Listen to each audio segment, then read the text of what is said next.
करीब अम्मा बाद हज़रात उलमा, दोस्तों, भाइयों, बुजुर्गों और अज़ीज़ तलबा, अल्लाह ने हमें एक मुख्तसर सी ज़िंदगी देकर इस दुनिया में भेजी है और इस मुख्तसर सी ज़िंदगी में हर एक इंसान कामयाब होना चाहता है। एक PUC पढ़ने वाले तालिब इल्म से पूछो, वो चाहता है कि मेरा दाखिला किसी इंजीनियरिंग या किसी मेडिकल कॉलेज में हो जाए। एक दुकानदार से पूछो, वो भी ये चाहता है कि मैं कामयाब हो जाऊँ। गर्ज़ दुनिया के एतबार से हर एक इंसान कामयाब होना चाहता है और अल्लाह भी उसे कामयाब करना चाहते हैं। अल्लाह के नज़दीक वो इंसान कामयाब है जो झोपड़ी में रहता है, फटीचर कपड़े पहनता है, कसम पुरसी की हालत में रहता है। उस इंसान के मुकाबले में जो एयर कंडीशन बंगले में रहता है और डकारें देता है, लेकिन उसकी ज़िंदगी में दीन ना हो। हज़रत फ़ुज़ैल इब्न अयाज़ रहमतुल्लाहि अलैह से किसी ने पूछा कि आपके नज़दीक जाहिल शख्स कौन है, अनपढ़ कौन है, इलिटरेट कौन है?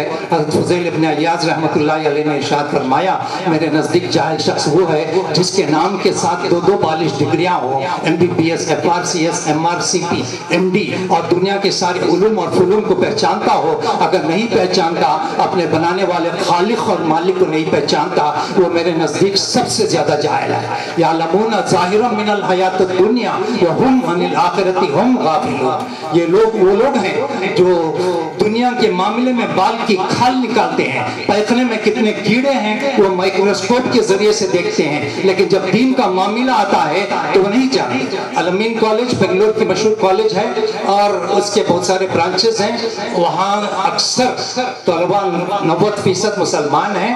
वहाँ के एक लेक्चरर, उन्होंने कहा क्लास खत्म होने के बाद 4-5 मुसलमान लड़के जो कानों में किरण और क्या है पीछे वो चोटी डालने वाले, इन लड़कों को रोक कर मैंने पूछा कि जनाब रसूलुल्लाह सल्लल्लाहु अलैहि वसल्लम का नाम क्या है? तो इन्होंने कहा कि जनाब रसूलुल्लाह सल्लल्लाहु अलैहि वसल्लम का नाम तक भी ये लड़के नहीं बता सकते। मौलाना उमर साहब पालनपुरी रहमतुल्लाह अलैह फरमाया करते थे कि हर साल 50,000 लड़के लड़कियां अरबस्तान से वो इंग्लैंड और अमेरिका की यूनिवर्सिटीज में, कैम्ब्रिज यूनिवर्सिटी और ऑक्सफोर्ड यूनिवर्सिटी और बड़े बड़े यूनिवर्सिटीज में बड़े बड़े डिग्रियां हासिल करने के लिए जाते हैं, आज भी जाते हैं। उसमें से एक ऐसा लड़का जो सऊदी अरब का रियाद का रहने वाला, जब इंजीनियरिंग कॉलेज के फाइनल डे में आखिरी दिन जब कॉलेज डे था और स्टेज पर बुलाया गया और स्टेज पर बुलाकर गोल्ड मेडल डालने के बाद उसे माइक दिया गया और कहा कि अपने मुल्क के बारे में कुछ अल्फाज सुनाओ, तो उसने कहा कि आज सऊदी अरब की हुकूमत और मुसलमान नाकाम है, इस वास्ते के काबतुल्लाह हमारी तरक्की के लिए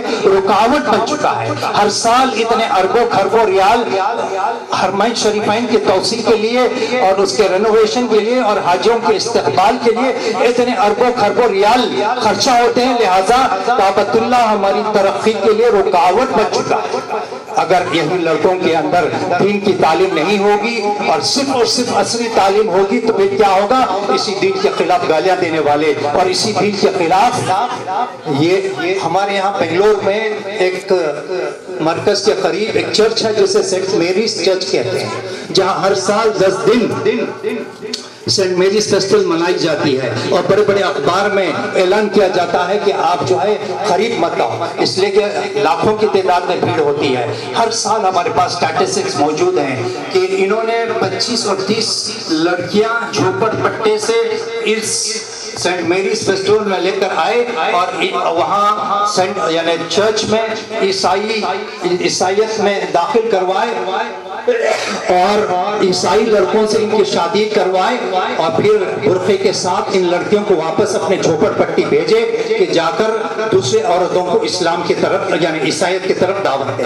वो औरतें आए बुरखे के साथ, निकाब के साथ, और आकर उनसे कहा कि आप भी आ जाओ, हमारे मुसलमान हमें क्या करते हैं, ये शादियां करवाते हैं और हमारी सारी जरूरतों को पूरा करते हैं। हज़रत उमर साहब पालनपुरी रहमतुल्लाह अलैह साउथ अफ्रीका के सफर से वापस आ रहे थे तो वहाँ के पादरी मालूम हुआ कि एक बहुत बड़े स्कॉलर और बहुत बड़े इस्लाम के एक आलिम आए हैं, तो वो सब मिलने के लिए गए और जाकर उनसे कहा कि हम पैसे खर्चा करते हैं, हम तालीम देते हैं, हम हॉस्पिटलाइजेशन फ्री करवाते हैं, उसके बावजूद जितनी तेजी से तुम्हारा दीन फैल रहा है उतनी तेजी से हमारा दीन नहीं फैल रहा है, इसकी वजह क्या है? मौलाना उमर साहब पालनपुरी रहमतुल्लाह अलैह ने फरमाया इसका जवाब बहुत आसान है। एक आदमी मरा पड़ा है, मुर्दा खुद नहीं चलता, बल्कि उस मुर्दे को चलाना हो तो 4 आदमी के सहारे से चलाना पड़ता है। तुम्हारा दीन मुर्दा है, उस दीन को चलाने के लिए, उस मुर्दा दीन को चलाने के लिए पैसों का सहारा और हॉस्पिटलाइजेशन का सहारा और शादी का सहारा। और एक आदमी जिंदा है, जिंदा आदमी को चलाने की जरूरत नहीं पड़ती, वो खुद चलता है। हमारा कुरान से कितना ताल्लुक है, जो इंडिया के 9th प्रेसिडेंट शंकर दयाल शर्मा, इन्होंने कुरान पाक पर बहुत गहरा मुतालिया किया और 4 नुक्ते इन्होंने कुरान पाक के बारे में निकाला। शायद हम में से उतना मुतालिया हम में से भी कोई नहीं किए होंगे जी। उन्होंने कहा कि सबसे पहला नुक्ता, ये अमल की किताब थी, तुमने इसको दुआ की किताब बना लिया। This book was a book of action, you made it a book of supplication। और दूसरा नुक्ता इन्होंने कहा कि ये समझने की किताब थी, तुमने इसे पढ़ने की किताब बना लिया। This book was a book of understanding, you made it a book of reading। और तीसरा नुक्ता इसने कहा कि ये जिंदों का मंशूर था, ये जिंदों का दस्तूर था, तुमने मुर्दों का मंशूर बना लिया। और चौथा नुक्ता इसने कहा कि कुरान शरीफ आया ताकि मुर्दा कौमों को जिंदा करे, आपने मुर्दा कौमों को बख्शने के लिए इस्तेमाल कर लिया। तो ये हमारा कुरान पाक से ताल्लुक है। अब ये इस ताल्लुक को कैसा हम मजबूत करें, आसान रास्ता है, आसान तरीका है। दावत तबलीग की मेहनतें और कोशिशें चल रही, उसमें हम भी हिस्सा ले लें। अल्हम्दुलिल्लाह ये बच्चे ये काबिल रश्क हैं जो मदरसों में आकर और फिर ये अपना वक्त और यानी फारिग करते हैं, और फारिग करने के बाद ये हाफिज़ कुरान और ये आलिम बनते हैं। तो मेरी ये दरख्वास्त है कि असली तालीम के साथ साथ इन बच्चों को दीन की तालीम भी सिखाएं, दीन की तालीम भी दें, वरना यही कुरान के खिलाफ गालियां बकने वाले होंगे। औरत कहती है पड़ोस मुल्क की कि कुरान पाक नौज़ुबिल्लाह आउटडेटेड है, ये पुराना हो चुका है, इसे बदलना चाहिए, इसे तब्दील कर देना चाहिए जी। तो यही बातें होंगे।